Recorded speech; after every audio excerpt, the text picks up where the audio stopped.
Sa unang episode pala natin mga kagala ay nag-long rides kami pa Batangas. Pinuntahan namin ang Laia Grande Beach Resort at tingnan nyo naman kung gaano kaganda ang view. You know?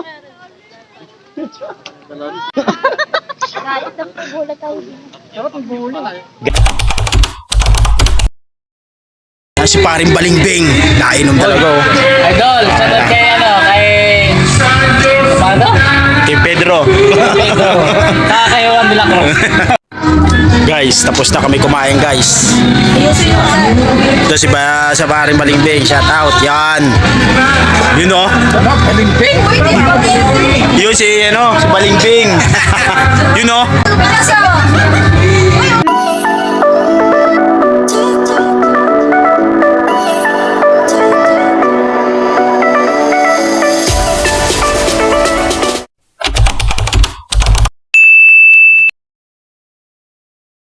At sa episode na ito pala mga kagala ay pupuntahan namin ang Monte Mario Shrine at kung kakayanin pa ng aming oras ay dadaanan din namin ang Cabiak Tunnel. At galing pala Laia Grande Beach Resort papunta ng Monte Mario Shrine ay aabuti ng 1 oras at 56 minutes. So dahil hindi naman namin kabisado yung daan, so mga 2 hours yung biyahe namin papunta doon. Sir!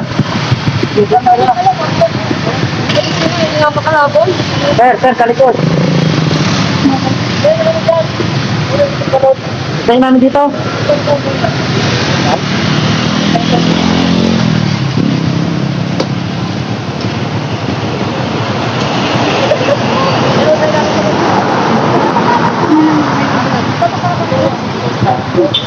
Hi vlog. Hello! Shout Ano? Sino mo sasabihin mo? Disay isa, disay. Disay ka diba? Hi guys! Welcome to our channel. You know? Isang niyo po si Dumac Gala. Gala. Follow na lang ha. Update, basang video.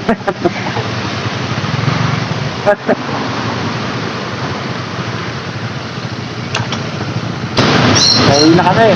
Ay, hindi pala. Agad mo ito bundok. Maria pa. Maria Lacte. So, ayan mga kagala, samahan nyo kami sa aming episode 2 na biyahe papuntang Monte Maria. Tara na, let's go!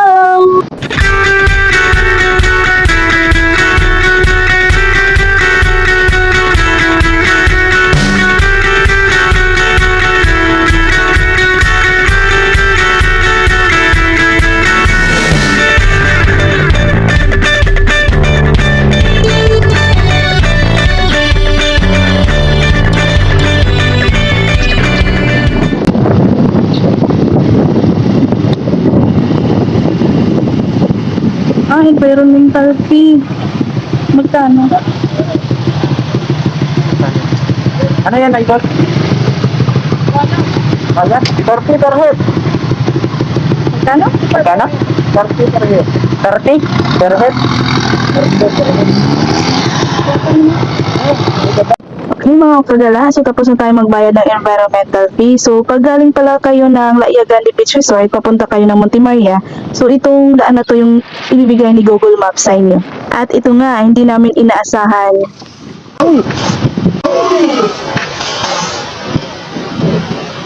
Kaputol-putol pala ang rough road sa daang ito mga kagala. Galing Laia Grande Beach Resort, papunta ng Monte Maria.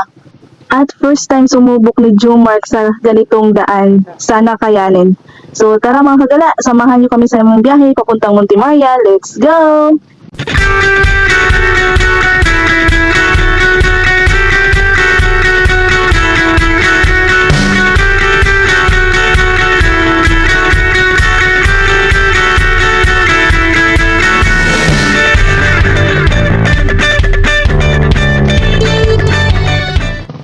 At dito na nga ako nahirapang mag-video mga kagala dahil sa sobrang mabato yung daan.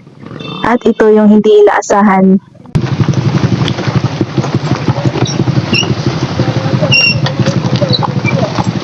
Ano, kayo na lang natin?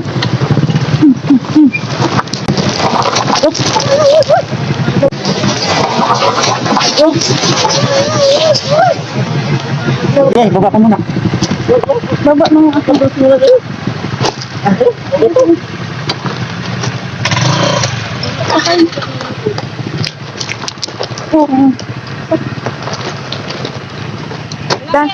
Dandaan ka lang ha. Doon no.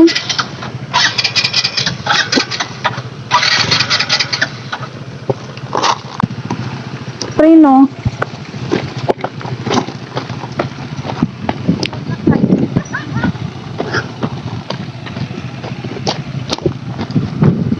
No, okay ka lang? Puta nyo ha! May naiiwan dito sa likod! Okay ka lang? Sabi yung bato. Saan ko daan dito? Ba yun? Parang probinsya namin. Okay ka lang? Para daw probinsya nila, mom.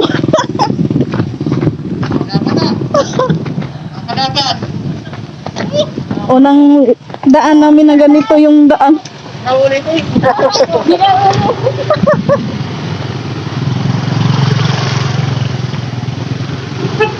Ayan mga kagala, nakangiti yung mga dumadaan. Alam siguro nila yung mga napagdaanan namin kanina. At naka-experience na rin kami ng Matumba, Batangas pa more. So, ayan mga kagala, ipapatuloy na natin ang ating biyahe. Tara na!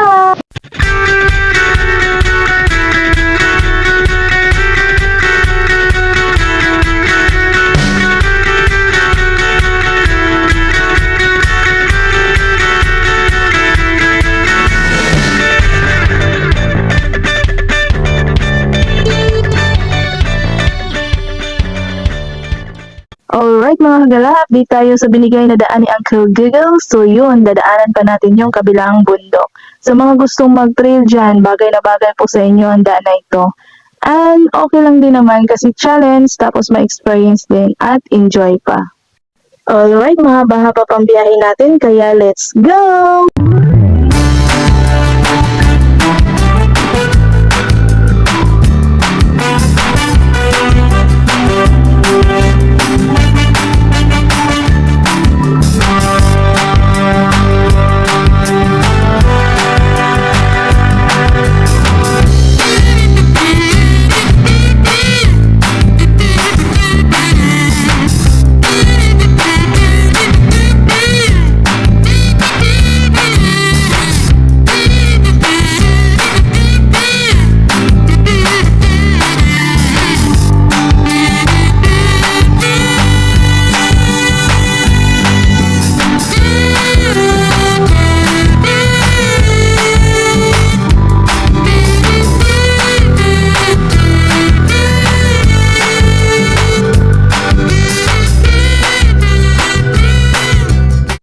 Stopover na muna kami mga kagala dahil uhaw na kami sa sobrang init.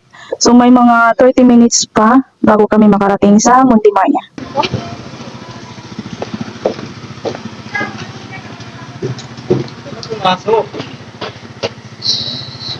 Guys, sinom tayo guys kasi iwaw na ako si Jomar. Kaya ba? Ha? Kaya ba? Kaya? Supo na daw siya. So, ako ang sumusuko, yung motor hindi. Uwi na daw siya. 30 minutes pa. Uwi na siya. Ah, mustang biyahe. Pagod. Wow. Yung ano? Dito lang ba yung kita to? Ako doon, meron dito. Wala ng gasolina. Alright mga gala, andito na kami sa Montimaria Shrine. So karating lang namin. So may entrance fee pala siya na 10 pesos. So nakalimutan ko na kung per motor or per person. Alam na, tumatanda na. Kaya tara, samahan nyo kami umakyat dun sa taas. Let's go!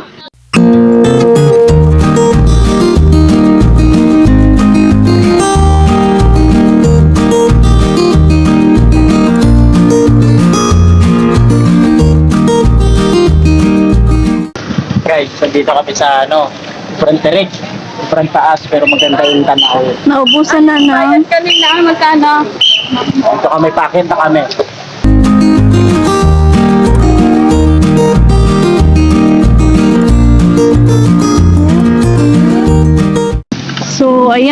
nandito na kami. Sana makatakbo pa si Jomar mamaya. Wala nang gasolina. Kumusta ang biyahe, Justin? Wala na din gasolina eh.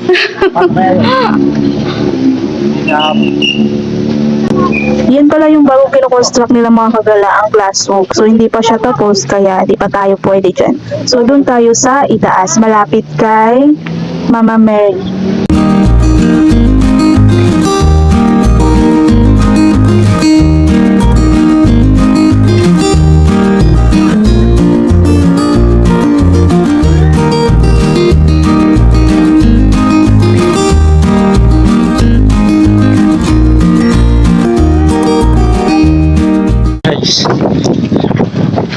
Guys, ito yung si Mrs. Gagala. Feeling masaya pero pagod na rin yan guys. Si Justin. Pakan mo. Oh. Yun oh. Si Justin may baong pang damo. Yun oh. Kita may baong pang damo. Ito guys, turo ko pa ako. Yun oh. Dadang mo ako.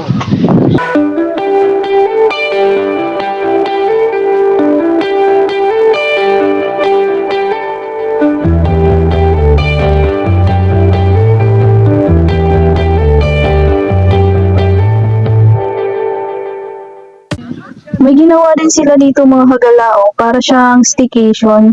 Siguro ano to, pwede mag-overnight dito pag natapos to. So para siyang hotel. Hotel style, may room. Maganda siya tingnan. Tapos glass siya, so kitang-kita mo yung labas. Hingal ako. Guys, walang Jollibee dito guys. Huwag kayo maghanap ha. Walang McDo, lahat. Buto mabot nyo dito pag umakyat. Ang meron lang dito ngiti, saya, saka tawa. Isa lang pala yun. Wow! Super ganda dito mga kagala. Idagdag nito sa kakulayan nyo as in. So worth it yung mahabang biyahe at masakit na puwet sa pag-ride. Basta ganito lang kaganda na view yung makikita nyo. O diba? Tingnan nyo naman. Wow! Tapos pwede palang umakyat dun sa taas mga kagala. Yung parang nasa kamay ni Mama Mary. 150 per head siya. So kami, hindi na kami umakyat kasi ikakain na lang namin mamaya. Gutom na. So tingnan nyo naman yung view. So kung ikukumpara ko sa lahat na napuntahan namin ni Habibi, so para sa akin, ito yung pinaka the best. So tingnan nyo naman mga kagala. Tingnan nyo yung view. Parang hindi totoo. Oh my, dagat pa ba yan? Ganda dito as in. Kung may gusto man akong balikan ulit, mga kagala, ito yun. As in, pagkatapos ng glasswalk nila. At yun na nga, tuluyan ng nalobat ang cellphone ko. So yan yung mahirap mga kagala pag cellphone yung gamit pag nagbablog. Pero okay lang yan, at least masaya. Kasi saan ba't makakabili rin tayo ng tamang gamit sa pagbablog natin. Char! At yun na, paalis na kami dito sa Monte Mario Shrine. So sa pauwi namin, dadaanan namin ang Kabyang Tunnel sa Maragondon, Cavite. So mga 3 hours and 5 minutes yung biyahe galing dito sa Monte Mario Shrine. So ride safe to us mga kagala. Let's go! Alright mga kagala, nag-stop over muna kami. Kasi kanina sobrang lakas ng ulan, buti nakadala kami ng kapote. So ito is lunch pa namin. So pagkatapos namin kumain dito, aalis na din kami kasi papagabi na. Para hindi tayo masyadong gabihin pauwi sa Pasig.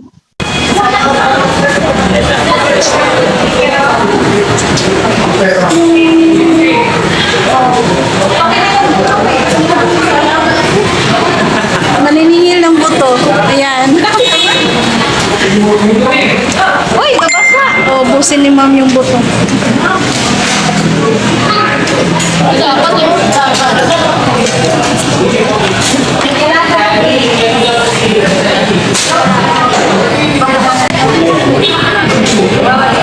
Alright mga kagala, andito na kami sa may Kabyang Tunnel. So magdidikit muna tayo ng sticker dito. So mag-iiwan tayo ng bakas, Chomark na gala.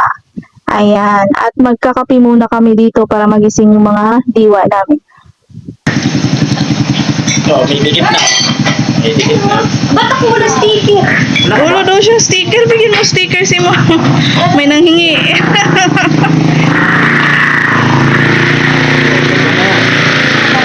May nanghingi. Thank you. At ito na pala ang pa-shoutout natin mga kagala. Shoutout kay Idol Mr. Bruce Vlogs 1566 na nag-comment sa ating YouTube channel.